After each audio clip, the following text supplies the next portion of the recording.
வாக்காளர்கள் விகிதம் மாறுது. அப்படி பார்க்கறதுல பெர்சன்டேஜ் பெருசா தெரியுது நம்மளுக்கு. ஏன் கடந்த 2021 சட்டமன்ற தேர்தலில் பார்த்தீங்கன்னா, மொத்த வாக்காளர்கள் எண்ணிக்கை பார்த்தீங்கன்னா 6,29,00,000. பட் அதில் எவ்வளோ போலிங் ஆச்சு அப்படின்னு பார்த்தீங்கன்னா 4,58,00,000 தான். அப்போ பெர்சன்டேஜ் எவ்வளோனா 73.63 இவ்வளோதான். பட் இந்த 2026 என்ன எடுத்தது, எஸ்ஐஆரில் கிட்டத்தட்ட 60 லட்சம் பேர் வாக்காளர்களை நீக்கப்பட்டது. அப்படி பார்க்கும்போது மொத்த வாக்காளர்கள் எண்ணிக்கை பார்த்தீங்கன்னா 5.67 லட்சம் தான் மொத்த வாக்காளர்கள். 2026 சட்டமன்ற தேர்தல் எவ்வளோ போலிங் ஆயிருக்கு அப்படின்னு நீங்கள் பார்த்தீங்கன்னா 4.83. ஒன்றும் பெரிய டிஃப்ரென்ஸ் இல்லை. 84.41 அப்படின்னு சொல்கிறாங்க, 39ன்னு சொல்கிறாங்க. இன்னும் ஃபைனலாக வரல. எலெக்ஷன் கமிஷன் இன்னும் அனௌன்ஸ் பண்ணல. பட் 84ங்கிறது கன்ஃபார்ம். அதில் ஒன்றும் மாற்றம் இல்லை. 1-2 மாறலாம். அப்படி பார்க்கும்போது பார்த்தீங்கன்னா ஒன்றும் பெரிய 9% தான் டிஃப்ரென்ஸ் கடந்த தேர்தலோடு இந்த சதவீதம். பட் பெரிய மாற்றம் இல்லை. வாக்காளர்கள் அதிக அளவு வாக்காளர்கள்லாம் கிடையாது. போன முறை வாக்களித்தவர்கள் தான் இந்த முறையும் பண்ணியிருக்காங்க.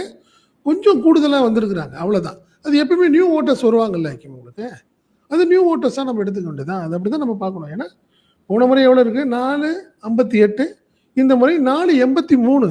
அப்படி பார்க்கும்போது என்ன இருக்குது, கிட்டத்தட்ட நீங்கள் அதில் ஒரு 23, நீங்கள் அப்படி தான் நான் பார்க்குறேன். நான் கிட்டத்தட்ட 21% தான், 21 லட்சம் தான் வருது. புதிய வாக்காளர்கள் தான் கணக்கு. அப்படிதான் நம்ம கணக்கு வச்சுக்கணும். நீங்கள் சரி, நீங்கள் இதை பார்க்கும்போது நீங்கள் ஒரு பெரிய எழுச்சி அப்படி ஒரு டீம் என்ன பெரிய லெவலில் பேசுகிறாங்கல்ல. இல்ல, அதாவது கடந்த காலத்துல எஸ்ஐஆருக்கு முன்னாடியே each and every general election 2% உயரும். ஆமா, புதிய வாக்காளர்கள் இணைப்பாங்க. அவர்களுடைய போலிங் இருக்கும்போது 2% உயரும். இது சராசரியானதுதான்.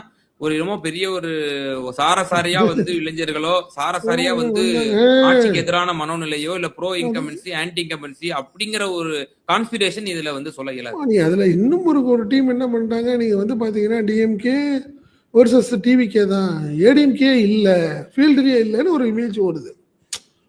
இப்ப நீங்க எதா இருந்தாலும் நீங்க மே 4ஆம் தேதி தான் தெரிய வரும்னு வச்சுக்கோங்களேன் என்ன நடந்ததுன்னு. பட் அப்படி ஒரு இமேஜ் ஓடிட்டு இருக்கு. நீங்க பல இடங்களில் கிட்டத்தட்ட நண்பர் ஒருத்தட்ட, ஒரு மூத்த பத்திரிகையாளர் சென்னையில் இருக்கிற அவர்கிட்ட சொல்லவும், இல்லை 234 100 தொகுதி இல்லையாவது 2வது இடம் டிவிக்கே வரும், 3வது இடத்துக்கு நீங்க அதிமுக போறதுக்கு வாய்ப்பு அதிகம், அந்த அளவுக்கு இல்லை, பெரிய உற்சாகமாகவே அதிமுக